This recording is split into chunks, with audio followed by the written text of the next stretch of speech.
Data protection and privacy teams are under more pressure than ever with new laws, AI oversight, data breaches, and the constant expectation to do more with fewer resources. That's why TrustArc built a modern privacy and data protection management platform powered by Arc Intelligence.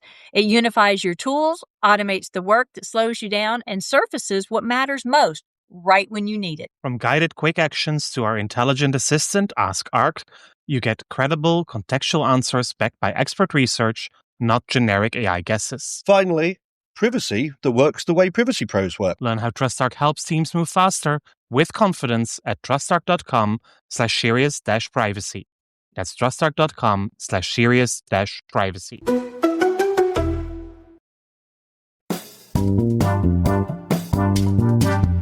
This is Serious Privacy by TrustArc. Here are your hosts, Paul Breitbart and Kay Royal. Welcome to the 100th episode of Serious Privacy. Both Kay and I are very excited that we have reached this amazing milestone because currently there are some 550,000 active podcasts, including several dozen related to privacy and data protection.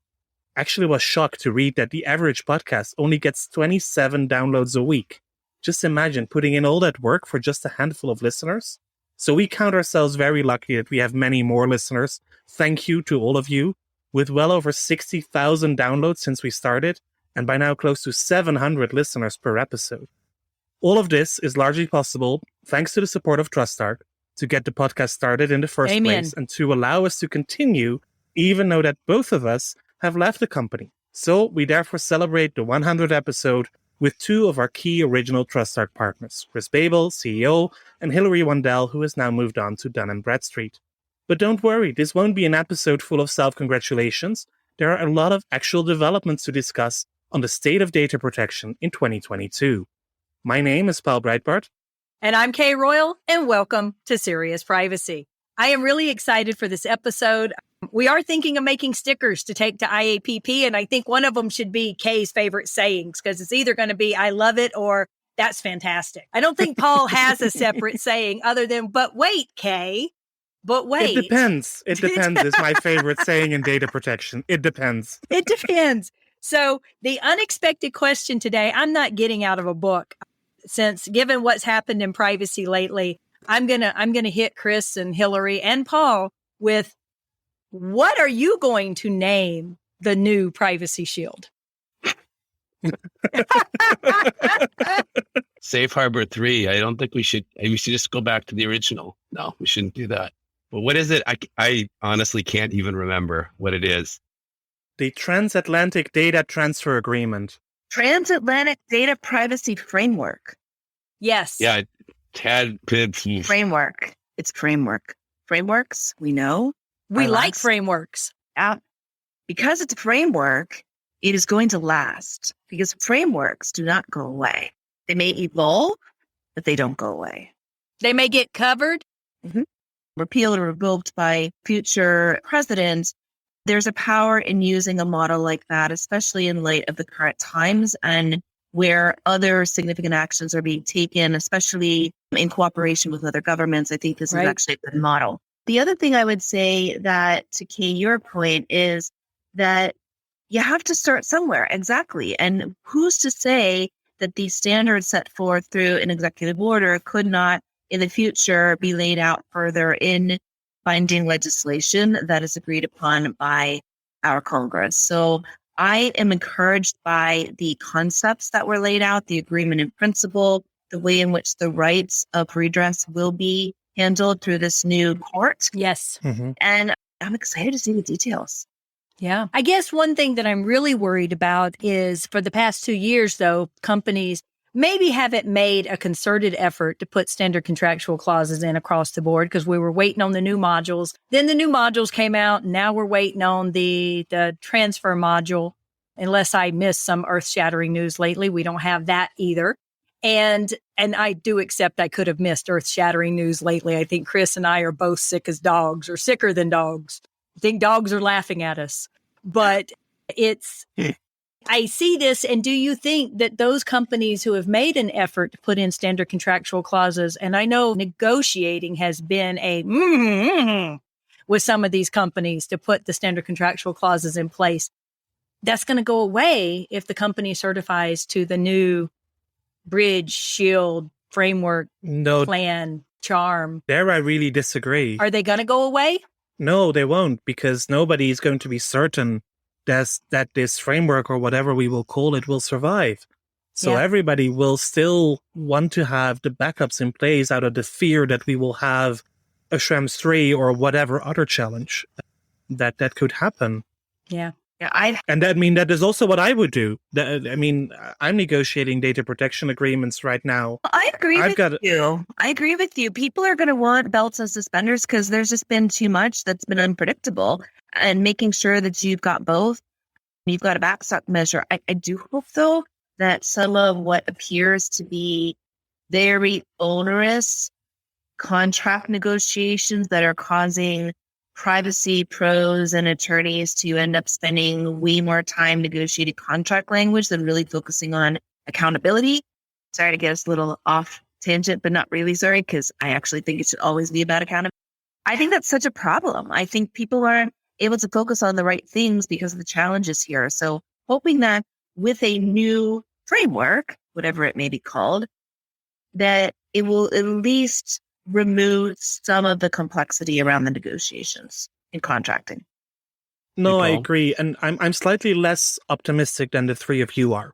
Maybe that is my European nature and the wait and see approach. The devil will certainly be in the detail here. And I don't disagree that the executive order could do the trick, but it needs to be a very strong executive order for it to really work. And I'm missing a lot of details still in the press releases and the fact sheets that we have seen. I mean, a lot of this, especially the benefits of the deal, safe and secure data flows and durable and reliable legal basis, we could have written that 2 years ago. We could have said that there would be a new set of rules of binding safeguards to limit access to data to what is necessary and proportionate, because that was actually the language that was also used in the Privacy Shield. So I'm hopeful, but I'm not yet optimistic until I see the legal text that is under negotiation. Skeptic. A little, yes, a little. And that is also based on everything that we know about the U.S. intelligence agencies, what they are doing. Also, the recent decision of the U.S. Supreme Court on standing, still saying that you really need the actual evidence in it to be able to go to court. So I'm very curious to see how they will get around the standing requirement with this new court that will be created. Will it just be called a court, or will it be or will it just be like the ombudsperson, but then with multiple ombudspersons? I'm not sure yet. So I think it can be done if there is real willingness to make it a strong executive order. What I do think is very hopeful, and that is actually Gabriela Zanfir who pointed that out in her analysis of the deal, is that there is so much reference being made to privacy and data protection and fundamental rights, especially in the declarations from the White House. What we've seen in the previous two iterations was the main focus on the commercial side. And now we really see the focus on the fundamental rights side of things. And that makes me probably more hopeful by now than I was last week when the press release was issued first. Oh my God, right? We will go through it again, but I saw a question the other day from someone at TrustArc that says, do we certify to the TAD bling, bling, bling? I'm like, oh, that's the name of the new potential bridge, or I'm going to call it the charm because, third time's the charm. I'm just going to call it the charm. No, I'm going for the data deal. The data deal? Easy, quick, the data deal. Okay. I haven't given you one yet. Let me think. I like the third time's a charm. Not feeling very creative today, so I'm just going to say the impenetrable data transfer network. Impenetrable. Network. I like it. Impenetrable, like beyond a shield. Beyond Shield. Oh, I like Yes. Beyond Shield. Shrim's nightmare. Or Biden's nightmare, or van der Leyen's nightmare. Chris Hoff said that he would like to come on our podcast. He said the government just had to do some conflicts check or whatever, and I haven't gotten any email from anyone with the government doing any type of conflicts check. So hopefully we can still get Chris on here at some point. I'm sure he's a little busy right now. And he probably has a good name for it. I'd like to hear what he thinks. He probably has the name he calls it in private versus the name he calls it in public. We want to hear that one. Officially. Yeah. Exactly. We need to take him out, get him high on chocolate. What do you make of the deal? What do you think about it? Okay, I'm not hiding the fact that I am very, very optimistic about it. I know that is getting a lot of criticism from both sides of the ocean, talking about how nothing can happen if it's not U.S. statutory changes, that an executive order is transient, not permanent. If that's the case, why are they so worried about 12333? But I am making no bones of the fact that I am very optimistic. This has been some very intelligent people, a lot of people working on it for quite some time, with the distinct driver of it being the right thing in place that cannot be overturned like the other two were. So I'm very optimistic. I'm a pretty optimistic person anyway. So I'm very optimistic this is the right way to go. And for those that say, yes, but an executive order is not permanent, you gotta start somewhere. Legislation isn't permanent. Apparently, educating our legislators for 2 years isn't getting them any closer to anything. It takes a long time to educate people on privacy, and having an executive order will be the foundation of having something in place that the legislators can have some faith in and some confidence in and actually build from there, knowing that this is the right direction to go. Otherwise, we're leaving it up to them to build something, and they don't know what the heck they're doing. So, Chris, what do you think? Well, I'll try to squeak through this. So sorry for the voice, everybody, but I've been a little under the weather. Thanks for having me on the 100th. Excited to be here. A lot of what Kay said, I totally agree with too. I think, one, the companies need something, right? So let's start first with, it has been a hellacious year and a half for all sorts of company shapes and sizes, as they really don't have a path. And yes, we always read about the big bad things that happen to Facebook or the big tech companies, but the amount of churn and time and effort and energy that you see mid-sized companies across the US trying to do something right, but not knowing what to do, not having clarity on what to do, and not having it be something that they can wrap their arms around and understand and actually go execute, just makes the whole effort, it causes people to be cynical about even trying in the first place for the next law, right? And so if we can't put something together that helps businesses achieve this objective of keeping data safe and knowing what the requirements are, I mean, that's kind of a huge shame. Now, is this the one that does that? I, like Kay, am optimistic. I think you have to start somewhere. I think our legislative branch, certainly in the near term, and I think through the next presidential election, is not going to get much done. And that's maybe a bit more of an indictment of my own government than I would like to make. But I think it's incredibly difficult in the way things are. And that's just the way it is. So starting with something like an executive order, while it allows a lot of people to poke holes in it, is a fantastic starting point and kind of the only path, I think, to get to somewhere better. Agreed. Hilary? So I also, like Kay, am an optimist, and I'm going to agree with Chris on the fact that you have to start somewhere. A couple of thoughts that I have that I wanted to share. One is, I'm encouraged by the fact that it appears so far that, at least in principle, the commercial principles will stand, and that companies who already have been following the Privacy Shield principles can continue to adhere to them. Those who have maintained their certifications will be able to have the benefit of that. I think for many of us, that's what we hoped for. It'd be interesting to see if anything does come out substantively. On the other hand, I've shared with you all, I've been spending a lot of time in recent days working on all of the economic sanctions. And for those in our audience today who may not be aware, the substantial majority of all the decisions around sanctions are actually made by executive order. And many of those executive orders are quite long lasting and have very, very significant effects. And they are relied on by other governments around the world when they're making their own decisions around sanctions. They refer back. So to me, I think there's power around an executive order, even if it can. What I'm really intrigued about here is, the importance, obviously, of addressing the fundamental rights and freedoms of individuals that need to be honored by the recipients, both from a commercial perspective, but by the governments and the countries in which they operate.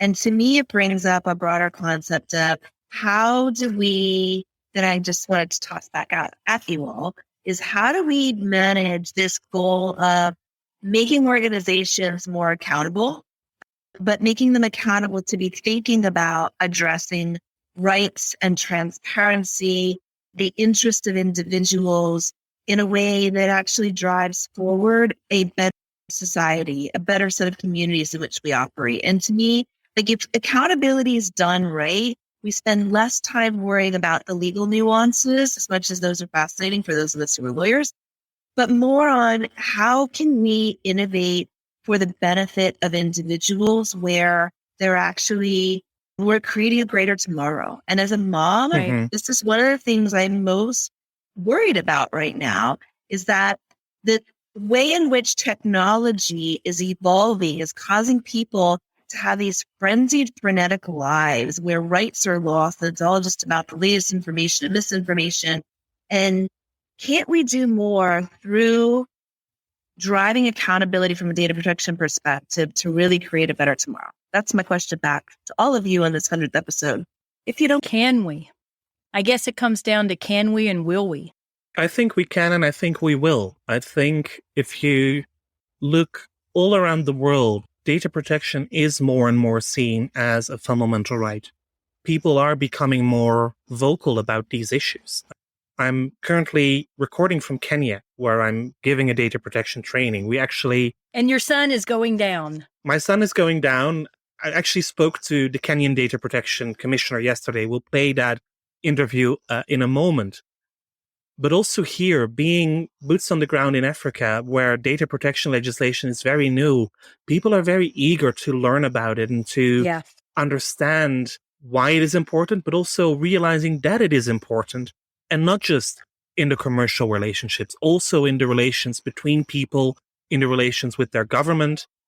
You will hear the Data Protection Commissioner say that it is actually much more difficult to get governmental awareness of these issues than private sector awareness, because the private sector, since it is working internationally, is already used to concepts like the GDPR or the LGPD or other forms of legislation. I share similar beliefs, and I think that, in my decade of focusing on privacy, and it was security before that, you're seeing a fundamental switch in terms of the words. And I forget whether it was Paul or you, Hilary, the language that you are seeing even out of commerce and U.S. government is starting to feel and sound different, where it is more about kind of holistically doing more of the right thing rather than what's the bar that we need to set. And, everyone runs right up to it. A bunch of people spill over and do wrong things with data. And it's starting to feel a little different. And I think part of that is, I think the rest of the world has definitely felt that way for some time. And so it's starting to come back a bit now to the US. But I also think you see, even in the large US tech companies starting to use good data protection, good dealing with privacy issues as a way to differentiate themselves against other big US tech companies. Which we've been predicting for a while. We have, and it's maybe too long of a while. But, right. But it does seem like we're starting to reach a different feeling place. That is one thing that I forgot to mention earlier. We always talk about regulation in terms of once you pass a law, it's sad, and it usually takes a decade or longer sometimes for it to get revised. And there is a part of the executive order concept that is good in that framework, in that it can be revised and updated much more easily than going all the way back through. So I think that's a piece of that puzzle that I haven't seen talked about as much as a positive, because we know the tech will way speed past most laws and regs, right? Even if you try to build the law and reg as more of a framework rather than a specific, it's still difficult. Yeah, of our law enforcement measures, statutes, regulations, executive orders, judicial decisions, common law, of all of them, probably the easiest one, whether it's good or bad, to change is the executive order. Statutes, regulations all take time. Federal agencies take time for their rulemaking procedures, and very little of it can actually keep up with the technology. And what we're seeing on the judicial side is they don't even want to address it. When they do address a case that has technology implications and privacy, they very much leave it in the realm of it's very fact specific, specifically addressing these facts, this case, this instance, because they don't want to speak on something that's going to have longer range impact because they don't understand the technology. So I think in that regard, one of the things that I think is going to happen is that these big tech companies, who may often be seen as the bad guys, but they're not, I think they're going to have to be very much in favor and positive in driving change forward. They're going to set the tone for a lot. Like Google just came out with a new announcement about changing their Google Analytics. That way they could comply with the European requirements. That's what it's going to take. And let's hope they're successful in doing that. But don't you think in part, I mean, yes, big tech can lead in response to, and all tech, and all companies for that matter, Right, can lead in response to decisions that force them to change because it's no longer lawful. But also, can't they lead into, I'm going back to my question from prior, because I'm fixated on this. Oh, one. you noticed I didn't answer that. Okay. Can't they lead in terms of accountable practices that drive a better tomorrow? And I think that there's just so much opportunity Yes. for innovation that takes into consideration people and who we are as human beings and rewarding lives, like how a combination of data protection principles and the broader set of what it means to have a good life can be infused into technology together. Well, Apple is very much trying to do that. I mean, they've taken a lot of step forwards for data protection, privacy, security, honoring people's wishes. I think that's been a fantastic move that we've seen over the past few years, but especially in the past year or so. They have been very, very active in it, and it's impacting companies, and people are starting to take notice. It is, but even they are not perfect. I think in response to Hilary's direct question, yes, accountability can really help drive the change that we need, but it is also a change in mindset that we need, because companies need to start thinking a little less about the value of data and how much money they can make. Or how much money they lose if they change. Exactly, but also about the other kinds of impact that their data use has. And as long as the equation is always, yes, but then we stand to lose X million euros or dollars, and we are not willing to do that, then we won't see the change that we need. So Be the change.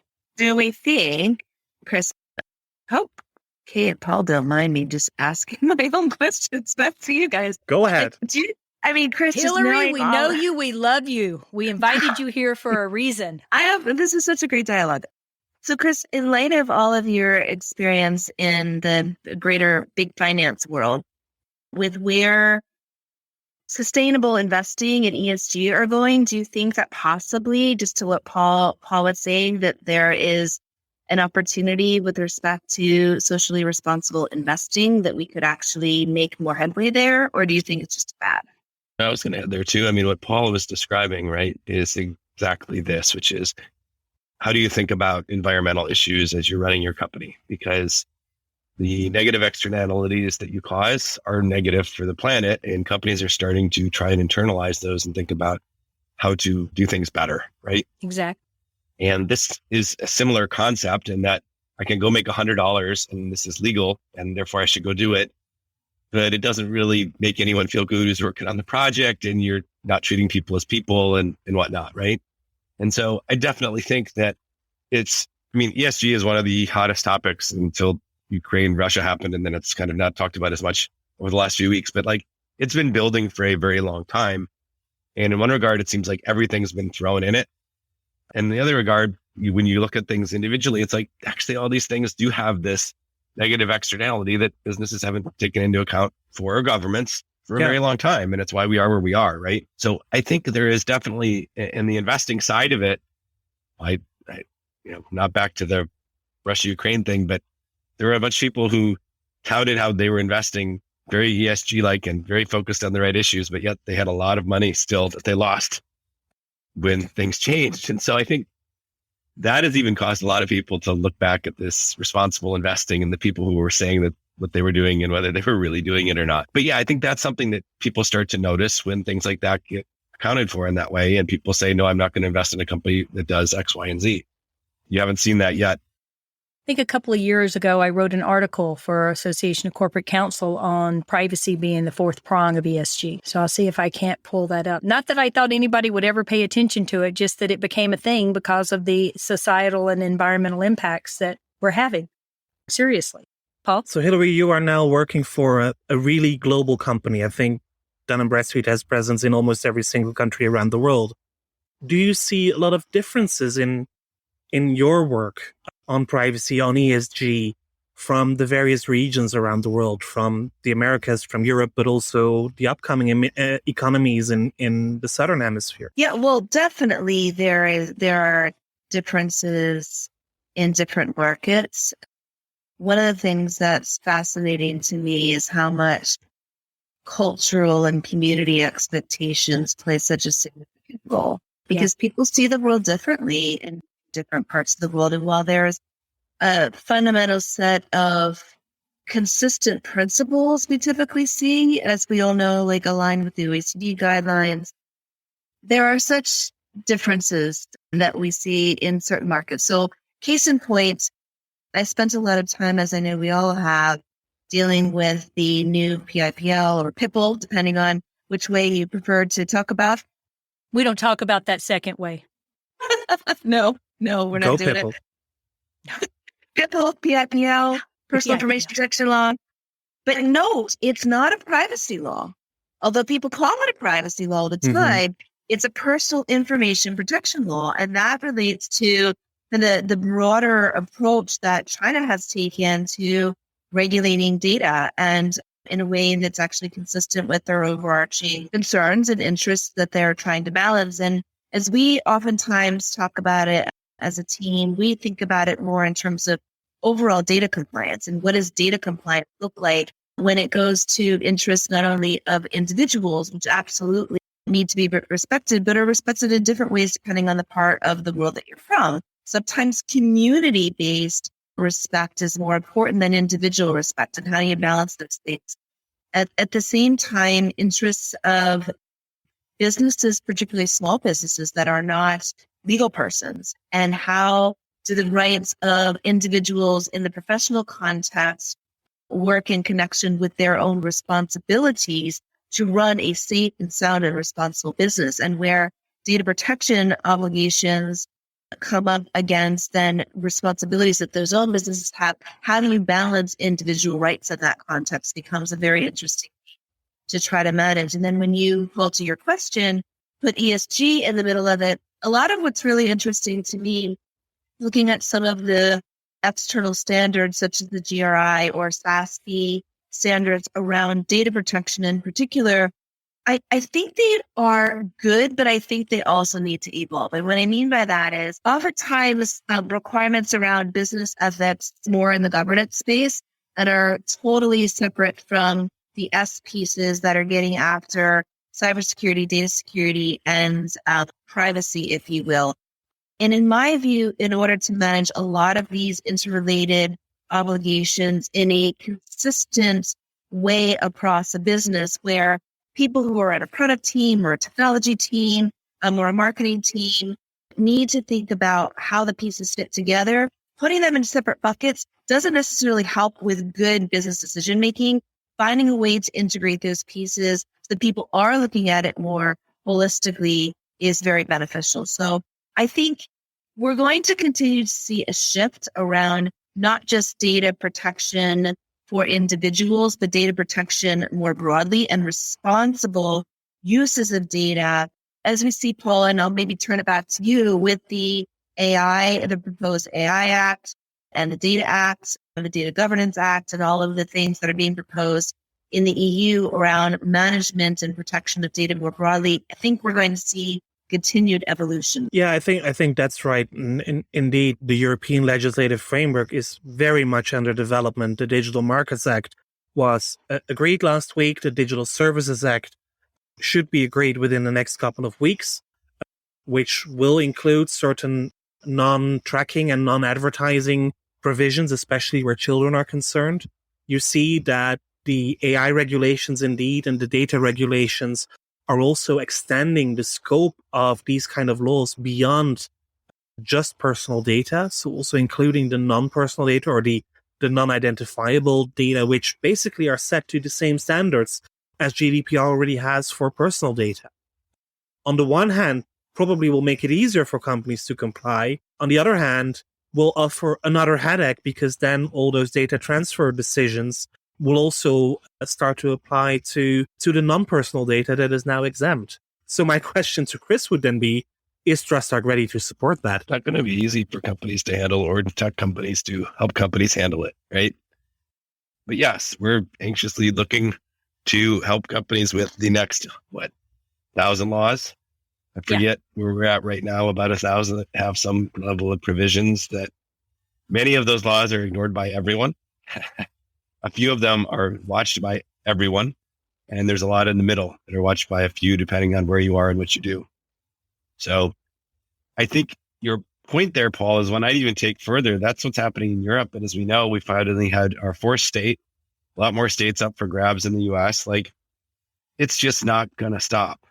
No. And so how companies try to tackle this thing, back to Hilary's question, a bit more holistically, a bit more comprehensively, a bit more framework oriented, to make certain that it scales across all these programs and maybe even the broader ESG programs that companies are moving towards, that are maybe more compliance officer focused and privacy officer focused. But it's coming, and it's coming fast and furious. It is. And I was just about to look at the resources for TrustArc, because, I mean, this is something we should take a commercial break for and tell you there are some wonderful webinars coming up. April 5th has everything you need to know about online advertising, cookies, and data privacy. April 14th is privacy management made simple. And then also in April is data security and privacy, two sides of the same coin. And then in May, we come up with U.S. state privacy laws. Well, we'll add Utah in there, any other states that have passed between then, and then update that. So I think this feeds into, is TrustArc is ready?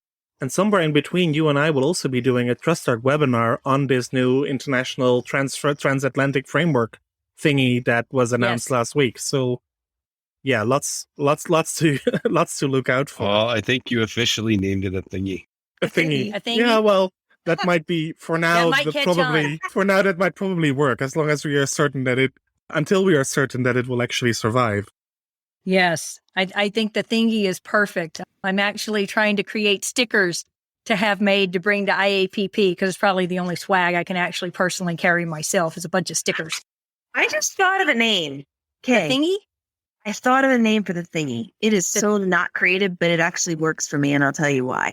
Because the impenetrable thing wasn't quite cutting it. It was just wasn't working for you. Just was sticking. No, with you? I think so. Here's what I think, and I'm going to tie into other themes that we were talking about. Ready? It is not that creative, but you could make an acronym out of it. Not an easy one to anyway. But I'm digressing. The data transfer sustainability, note ESG framework, because as we said last. So, and it's all about data transfer. So, hint to and people. Sustainability. And sustainability. The DTSF. Yeah, and it's a thingy. The thingy. The DTSF thingy. I like it. And the advantage is that then maybe you would be able to expand that to other jurisdictions as well. If the executive order is any good and written with some sort of foresight, then maybe other jurisdictions would be able to copy some of it into their own policies, like they were doing, as you said, for sanctions, which might actually help to also expand. Because yes, the European-US transatlantic relationship is very important, but let's not forget there are about 170 other countries that do not have adequacy, where we do not have standardized assessments, where data also will need to flow, at least to many of them. I don't think that a lot of data will flow to Russia and Ukraine right now. But for many other jurisdictions, we will also need solutions. Well, we did have a question in a webinar that asked, what are companies who have vendors in the Ukraine supposed to be doing? Because a lot of companies especially used engineers and coders and all in the Ukraine. And so that was a very practical, hands-on question, is what do you do? Yeah. Right? Well, I mean, the first thing you do is you be humane. Yeah. And you care for your staff, you care for your people. Yeah. At the same time, the Ukrainian government, despite the war, is still functioning. Parliament is still sitting and adopting laws.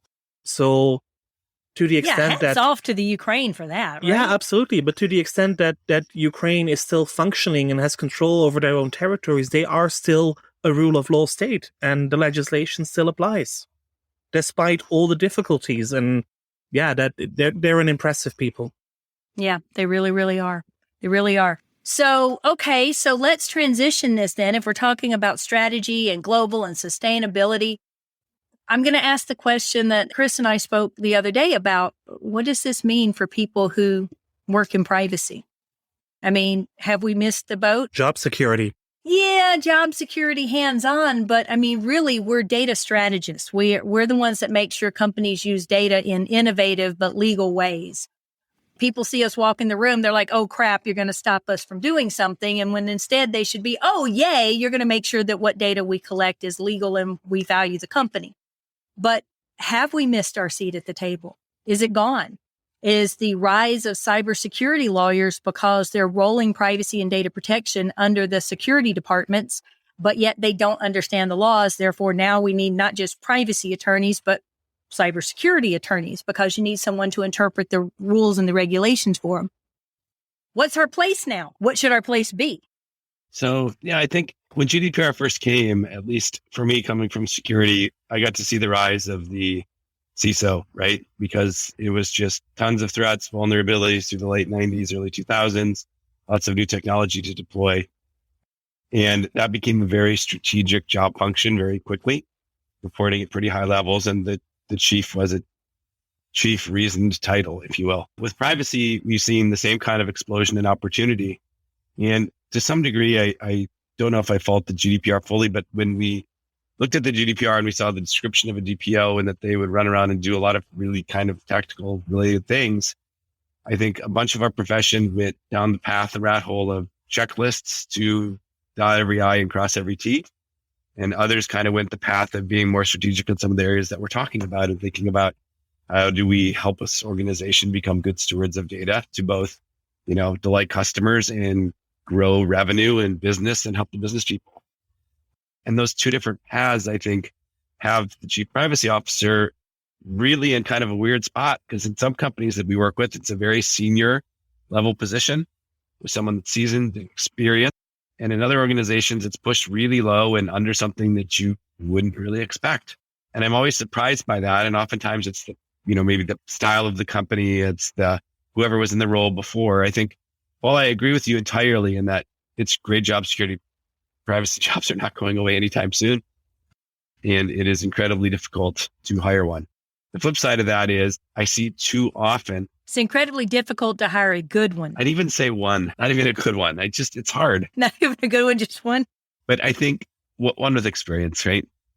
But I think that the challenge the profession has is to make certain that it doesn't get caught up in dotting every I and crossing every T and become the office of no. And that's easy to say because you're not officially saying no, but when that's your focus always, rather than business unit coming and asking a question and the answer being, we can't do this because of this, as opposed to, I'd like to help you figure out how to do that.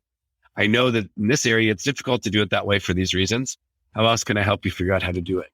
Just that difference in phrasing is something that I see again and again between the tactical versus strategic. And once you're up in the strategic realm of privacy, it's becoming all these other things. I mean, Hilary, you're not a privacy officer anymore. You're chief compliance officer, and privacy is one of many things that are under you.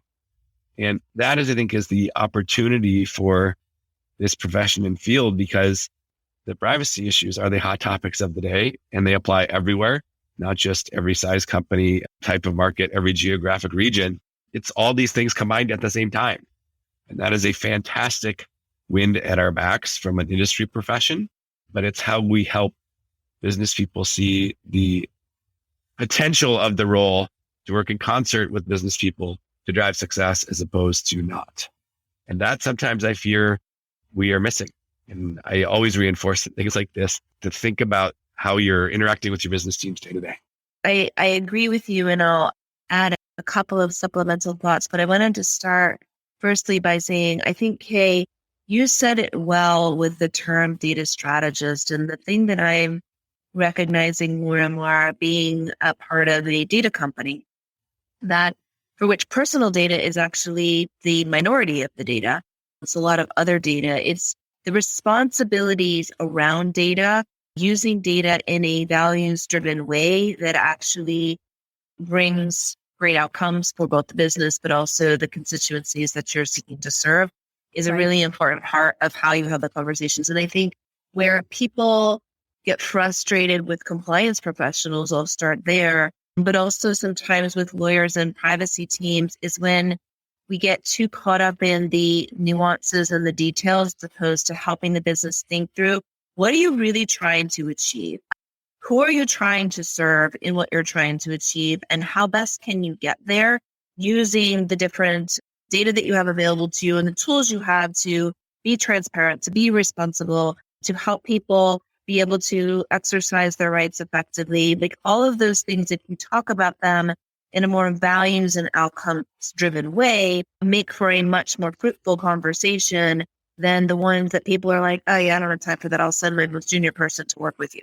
So I think to Chris's point, it's elevating the conversation to what are the business goals you're trying to achieve? What data do you need to get there? And, oftentimes we all talk about, do you really need data that is identifiable of an individual to achieve that goal? And that is oftentimes not at the forefront of most people's minds, unless they've been educated this way. They always like as much data as possible, but not thinking about you can have all the data you want in the world, pseudonymize it, code it, tokenize it. There are things you can do to facilitate the outcomes that you want without having to have identifiers associated with that information. Right. Yeah, I fully agree. And that's one premise that I've always lived by is you can be as innovative as you would like to do. You can accomplish your goals. There's almost always a legal way of doing it. I agree. And that's also what I started telling people when I started my new role. I'm not here to say no. I'm actually here to help you get things done in a legal and in a compliant way. And if I have to say no, then you also know that it's going to be a serious no, because I will first always start looking for alternatives to get you to the purpose that you need and to get you the data that you need to help grow the business, because also that is what I'm there for. But if I really do have to say no, then it is no. It's a hard line. You don't cross it. And there are certain things. I've come across very few of those hard lines. Yeah, but there are still a few. And some are temporary hard lines. I think there are a few right now still related to US data transfers. But once the sustainable thingy is up and running, we may actually be able to use many more US services again than I'm currently comfortable doing. I've definitely got a backronym thingy. Oh, Paul, don't take it this way, but I'm very proud of you. Thank you. I said this episode was not going to be self-congratulatory. But no, I am, because you came at this from a very, very different perspective, from a regulator perspective, and you dove in an in-house position, something you haven't done before. And those are new skills to learn. It's true. And it's not always easy because indeed, sometimes the reflex is, oh no, we cannot do this. But having worked in this space for so long, I think I've become very comfortable with asking the next question. So how can I help you obtain that or achieve that purpose that you are looking for, that Chris was also alluding to? And I think that is a great recommendation and maybe a good point to end this conversation on. Can I say one more thing before we end it, though? Of course. I'm really proud of all of us together because, yes, this was an awesome idea that Paul, you had and Kay had, and how it all came together with Chris and I working to support you. And here we are, 100 episodes later, and we all continue to evolve. We're still talking to each other. We're evolving into the future. And I think one of the most exciting things about this profession, although it's different from a lot of others that are more stable, this is a constantly evolving profession. And you evolve as people, you evolve as a community, and who knows where we're going to be by the 200th. I definitely echo that, because as I was just explaining at my new company, if you don't stay involved as a privacy person, if you put your head down to cross the T's and dot the I's for 2 weeks, all of a sudden things have changed in those 2 weeks and you don't know where you're standing. So it's definitely a profession that you have to stay on top of and you have to watch. If you're not doing that, then you're an operations person. You're not a strategy person. Chris, any final words? Similar to Hilary, he's proud of the 100 episodes that you guys have done. It's fantastic. See, I wasn't going to say what the next 100. I would have said the opposite, which is wait till we hit 1,000. I mean, let's take this exponential. We're getting there. We're getting there. So that would be another 27 years, I think, before we get there. But Maybe we aim for 200. And I will have a recorder at IAPP in DC. It is April 11th and 12th. I think I'll be there on the 10th for the Inner Circle, but it's the 11th and the 12th. So we'll be there. I'll have a recorder. I'll be walking around. I'll be at the booth. Hopefully I'll have stickers. Everybody should come see us. If I can wrangle Hilary and Chris, if they're going to be there, into a room, we'll actually say hello to each other in person in the first time in 2 years. Absolutely. I'm very sorry to miss that, but transatlantic travel is not on my schedule yet. Privacy conferences are not on my schedule yet. First, I need to set up a program. Yeah, Chris and I are trying to knock all the sicknesses out of the way before we get there. Very good. I'll have most of them covered. And best wishes to you all. Cheers. So on that note, we'll end this part of the conversation, but we don't end the podcast yet because we have a very special thing for you. As I mentioned before, we were very lucky to be able to interview the Kenyan data commissioner who opened a privacy training course yesterday that I'm giving here this week together with a lot of other people. And she spent a few minutes with us telling us about the state of privacy and data protection and the work that her office is doing here in Kenya, trying to become one of the front leaders on the African continent on data protection. We'll be talking soon much more about Africa. We have a few guests lined up who will share more stories about the developments here, because it is fascinating what is happening at this continent. So without further ado, let's listen to the Kenyan Data Commissioner. So, Madam Commissioner, thank you very much for joining me. You've just opened the Data Protection Humanitarian Action Training course here in Naivasha, Kenya. But data protection has been an important issue in Kenya for already quite a while. With the introduction of your new law, the establishment of your Data Protection Authority, what is the current state of play of data protection here? Thank you, Paul, for having me on this podcast. And I want to really thank ICRC for the opportunity to come and open this training. I think it's a major milestone in the East Africa, and I understand it's the second in Africa because there was one in Senegal. I think it's the best thing in terms of building capacity. Coming back to where we are in terms of Kenya, just a bit of background. Of course, Kenya enacted the Data Protection Act in 2019. So it is slightly over 2 years. The office, after the enactment on the law, we became to office in 2020, November. So we are slightly over, 15 months into office. During that time, what is the play? What have we been able to implement? As a new office, of course, we needed to establish structures in terms of getting a plan in place. Under the UK government, we were able to get our strategic plan, which is running from 2022 to 2025. We thought initially to just have it for a period of 3 years because it's at a starting. We also have our staff establishment approved by the necessary government structure. We are now in the process of populating, and that is recruiting. We'll be recruiting staff between this year and next financial year. 3, we have had budget allocation increase. Initially, we started with a budget. When we came to office, we've seen it increase by almost 500 folds, moving towards improvement of the budget, which is likely to even go up next year. However, budget allocation is not always sufficient. So that is part of the reason why we are looking at both partnering with other partners. 3, we've been able to come up with a curriculum on data protection with the Kenya School of Government. The reason we picked that as a strategy, we realized as a new office, there was a serious capacity gap in data protection across all government institutions, being a new area. And since we are thin, we thought we'd partner with one of the government institutions that is able to actually spread their awareness. So our target is to have one training every month. Just for awareness, is not a specialized training. Targeting mostly government institutions, and also it's open to the private sector. So that's the other thing we're able to do. During the Privacy Day this year, we're able to hold awareness for the public. We've also had what we call the regulations. 3 sets of regulations were now passed by Parliament just last month. That helps us in terms of enforcement. We have one on general regulation, we have one on compliance and enforcement, and the third one on registration. As a result, beginning July this year, we expected to register all data controllers and data processors. In a nutshell, I would say those are our key milestones in the last 15 months. Of course, we have key priorities, whether it's awareness creation, whether it's putting in place, enhancing our standard operating procedure, dealing with the capacity building for institution. Our strategy has 4 pillars. The first pillar is on awareness. The second pillar is on institutional strengthening. The third pillar is on legal enforcement. That's impressive already in such a short period of time. We are trying. Yeah. So do people actually understand the need for data protection already? Do they understand why the law was adopted? Yes and no. Yes, from a private sector perspective, there is a lot of interest in the private sector. You can see a very serious push for compliance. And you can understand why. The driver for data protection in Kenya was Vision 2030 under what a policy framework we call the Digital Economy Blueprint, which was passed by His Excellency Uhuru Muigai Kenyatta in 2019 and as part of Smart City.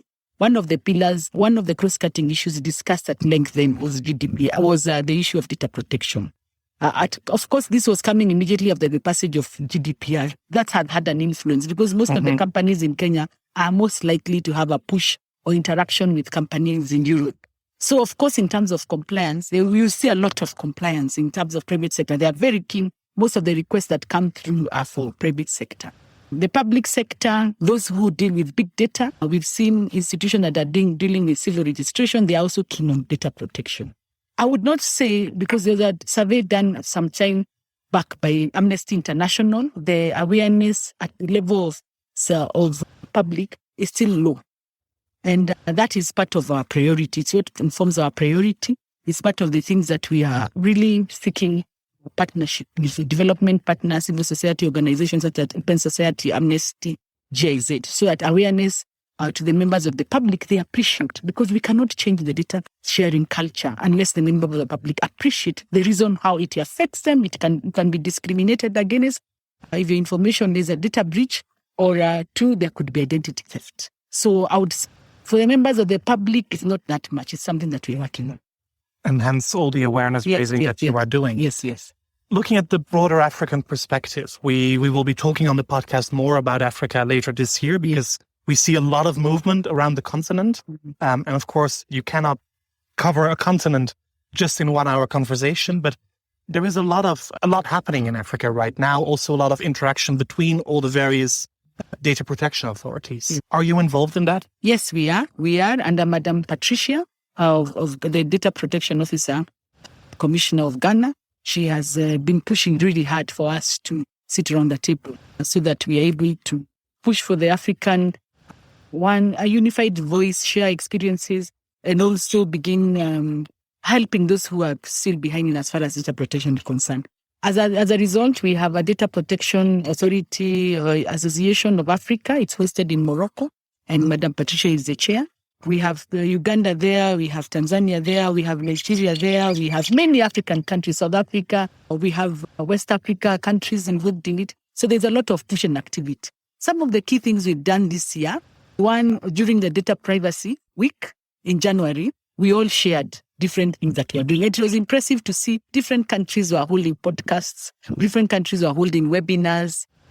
And one of the ones that we sat on as leaders of the region was one hosted by Madam Stella, the Data Commissioner of Uganda, where we were able to sit around the table just to talk about the African conversation on data protection.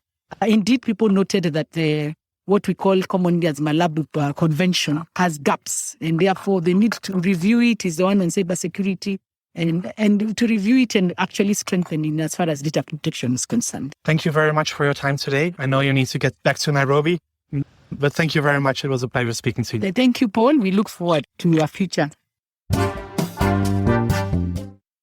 Ooh, that was awesome, Paul.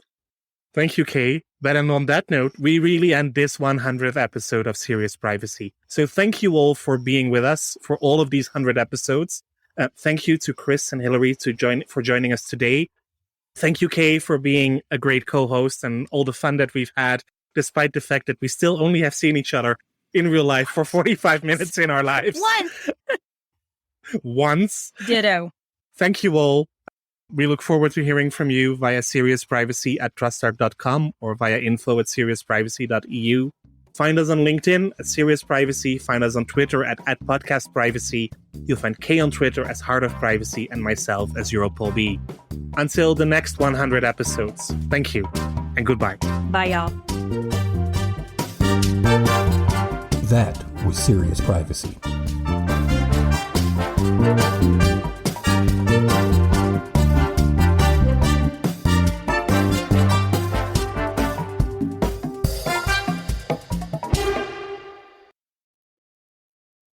If you're a data protection or privacy professional, you already know the pressure.